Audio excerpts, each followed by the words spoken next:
Bom pessoal, boa tarde. Vamos finalmente começar nosso módulo de nefrologia.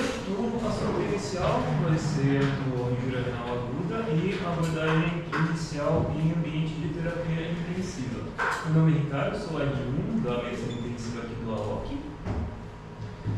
Bom, para dar uma definição muito sucinta, a injúria renal aguda é uma redução abrupta da capacidade da filtração glomerular. Isso tem algumas implicações diretas, o mais importante para o nosso caso é a queda do débito urinário e uma menor excreção das escórias nitrogenadas. Esses dois pontos vão ajudar a gente no diagnóstico.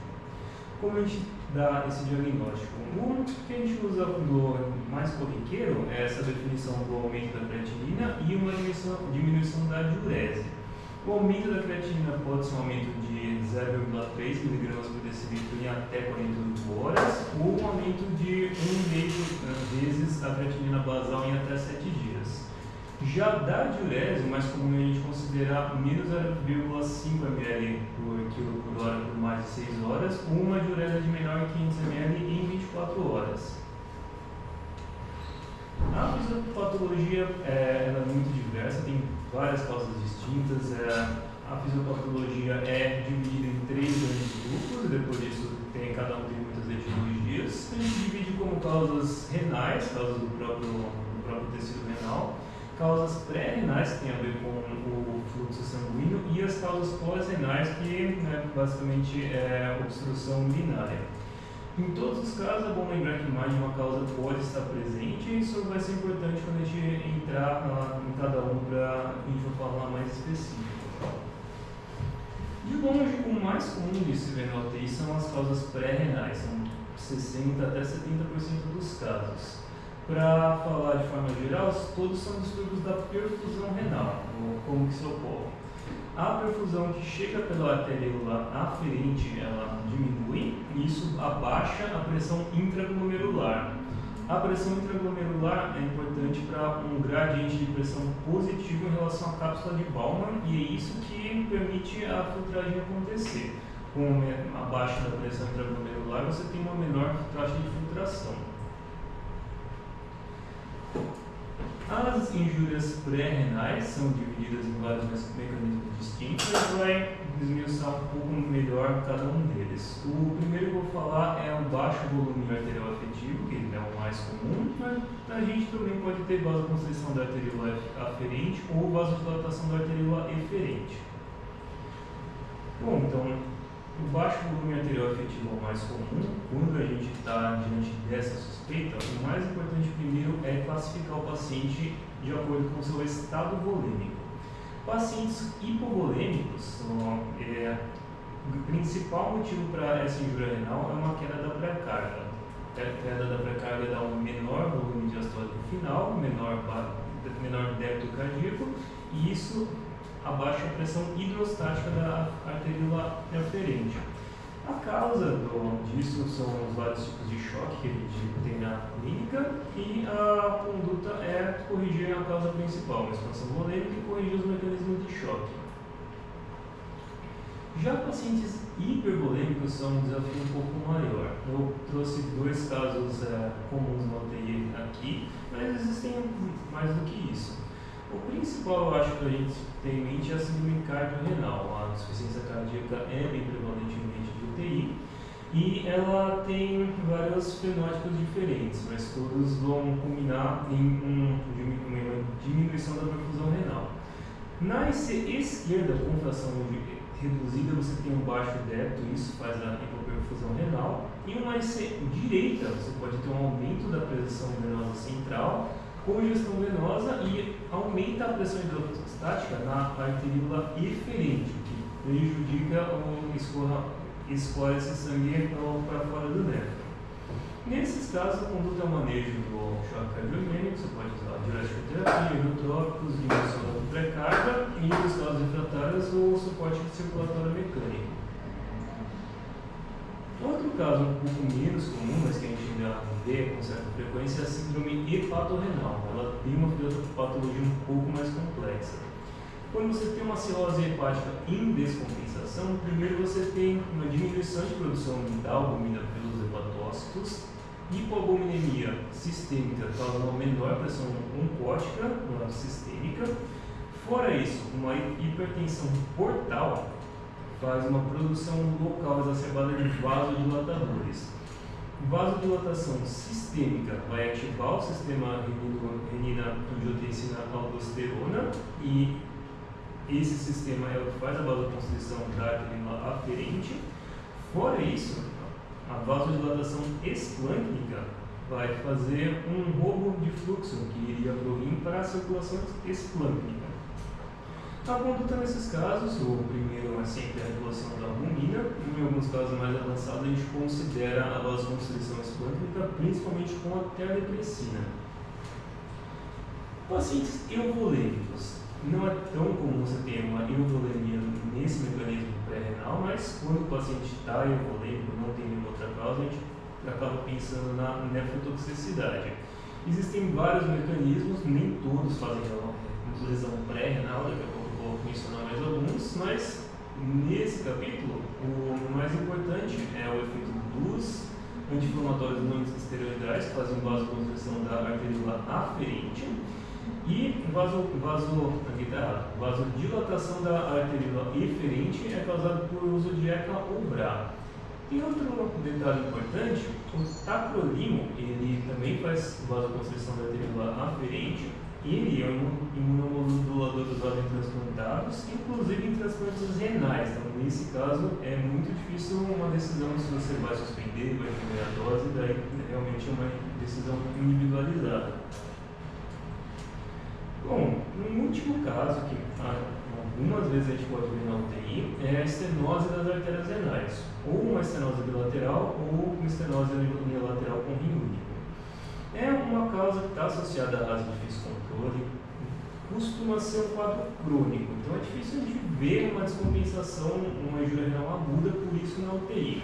Quando a gente tem essa causa como injúria renal aguda e importante, tem que pensar em outra causa de descompensação.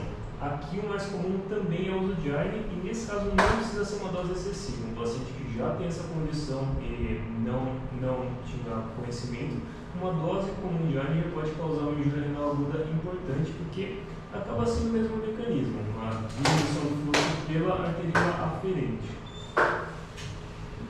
Então agora, para o segundo capítulo, as causas renais ou causas intrarrenais. É uma injúria direta a alguma estrutura do néfron. Então a gente separa didaticamente injúria glomerular ou injúria tubular. A injúria tubular é a mais comum. O que acontece nesse caso?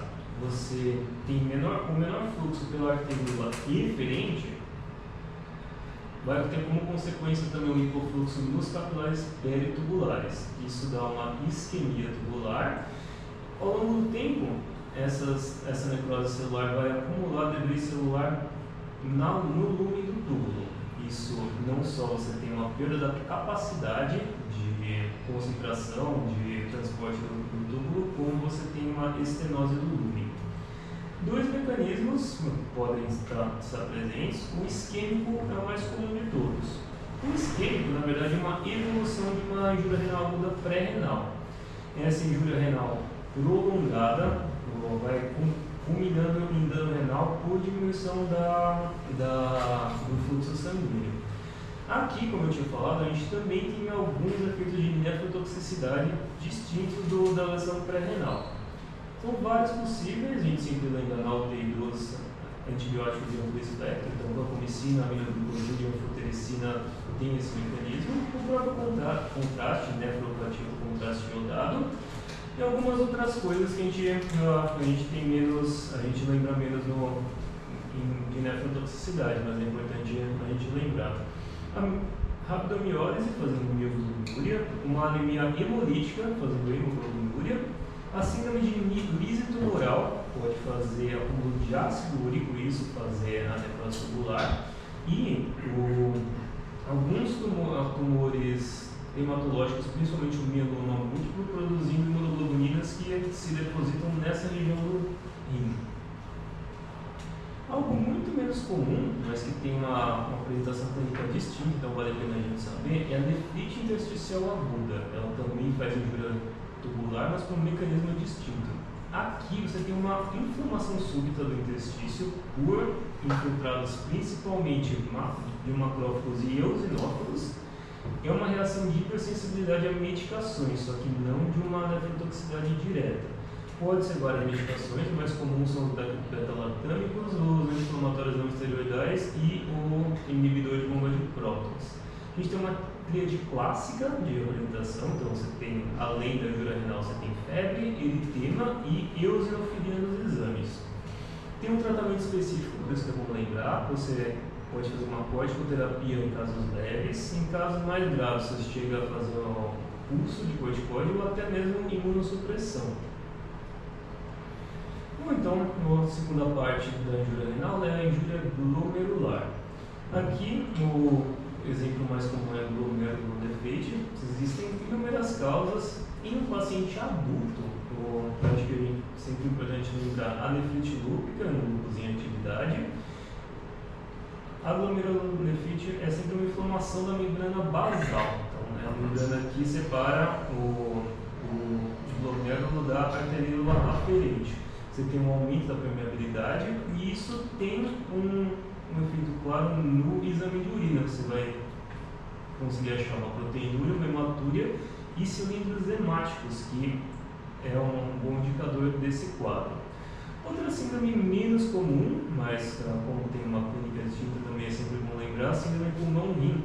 É uma glomerulonefrite com injúria renal e se apresenta também com hemoptise. Tem algumas causas, a mais comum é vasculite de pequenos vasos, por exemplo, aquela ligada ao ANCA, e a síndrome de Goodpasture também é bom a gente lembrar, porque é uma produção de anticorpos anti-membrana basal glomerular, também mais específica desse quadro.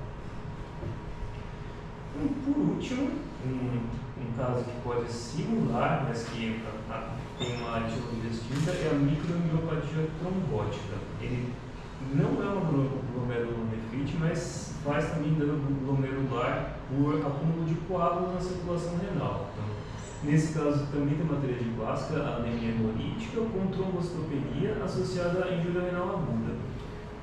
As etiologias mais comuns são a PPP, que é um caso grave, muitas vezes e a síndrome hemolítica urêmica, que no paciente adulto não é tão comum.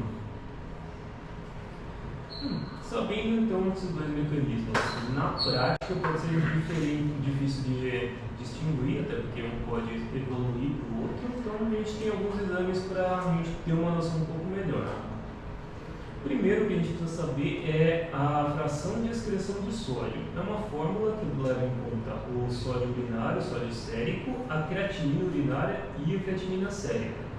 A fração menor que 1%, isso significa, na prática, que está tendo uma alta reabsorção tubular do sódio, ou seja, o organismo está tentando fazer uma retenção hidrossalina importante, porque a gente tem uma perda de perfusão aguda. Então, o sistema renina-angiotensina-aldosterona está muito ativado e o rim tem a capacidade de responder a esse sistema, ou seja, sugere uma causa pré-renal isolada. Se a fração estiver maior que 2%, você está tendo pouca reabsorção de sódio. Em um contexto de injúria renal aguda, a gente imagina então que não está tendo uma resposta mesmo com a ativação do sistema renina-angiotensina-aldosterona. Então, provavelmente já tem uma causa renal associada, principalmente as causas tubulares. A osmolaridade urinária, a gente tem um raciocínio semelhante. Uma osmolaridade maior de 500 sugere uma urina concentrada que está acontecendo em resposta ao ADH. Então, tendo essa resposta adequada, você provavelmente tem uma causa pré-renal. Se a osmolaridade estiver menor que 350, mesmo no paciente com injúria renal aguda, então o rim perdeu a capacidade de resposta ao ADH, então, possivelmente tem uma causa renal. Por último, um exame menos específico, mas que a gente pode saber com exames mais corriqueiros, é a relação ureia-creatinina. Uma relação maior que 20:1 sugere que está tendo uma alta reabsorção de ureia pelos túbulos. Se a gente vai lembrar, o túbulo ele absorve também a ureia em casos de desidratação extrema. Então, é uma resposta à própria DH. Se a relação estiver menor que isso, em uma injúria renal aguda, provavelmente o rim não está respondendo mais, tem uma causa renal. A gente pode fazer na prática também um teste de estresse com furosemida. A furosemida, se vocês lembram, ela bloqueia canais de sódio e potássio do túbulo proximal, túbulo ascendente, aumenta a concentração de sódio na urina e isso arrasta mais líquido com a urina. Se o paciente toma diurese maior que 200 ml após uma dose de 1 mg por quilo em 2 horas, isso implica com um bom funcionamento tubular, então possivelmente uma causa pré-renal. E, para terminar a terceira parte da aula, as causas pós-renais. Em sua totalidade, elas representam uma obstrução no trato urinário. Essa obstrução ela precisa estar implicando com uma hidronefrose, ou uma hidronefrose importante que eleva a pressão hidrostática na cápsula de Bowman. E, geralmente, é uma obstrução ou bilateral ou unilateral em rim único. É separado de forma didática a obstrução proximal e distal. Na proximal é a litíase bilateral, seja da pelve, do ureter, ou compressões extrínsecas, que é comum em neoplasias intraabdominais. Já a obstrução distal é um distúrbio vesical ou da próstata. Pode ser um distúrbio do próprio detrusor, um problema neurológico, como no investimento neurogênico, que a gente pensa no paciente com trauma, com parkinsonismo, uso de anticolinérgicos. E a próstata é muito mais comum ter uma obstrução por HPB, mas não é impossível ter por uma neoplasia de próstata. Nesse caso, um resíduo pós-miccional maior que 200 ml no ultrassom sugere que é uma obstrução distal. E a melhora da diurese após a sondagem também implica nessa etiologia. De qualquer forma, em qualquer uma das três etiologias vão ter uma evolução parecida. A gente divide em 3 fases, tem uma fase oligúrica de 7 a 21 dias. Essa é a fase que você tem o início das complicações, hipercalemia, acidose, hipervolemia, e a fase que tem a diurese menor que 500 ml ao dia. Tendo uma boa resposta clínica, uma boa resposta ao tratamento, a gente vê uma fase poliúrica até 2 semanas após. Aqui você está tendo uma reptilização, regeneração celular, você acaba tendo uma poliúria, poliuretratação também nessa fase, aumento da TFG, pode cair a creatinina e você pode também ter uma hipocalemia. Por último, após de 2 a 3 meses, até 1 ano, você tem uma fase de recuperação. Possivelmente você vai implicar em uma diminuição secular da TFG. Então, toda injúria renal aguda pode desenvolver uma doença renal crônica posteriormente.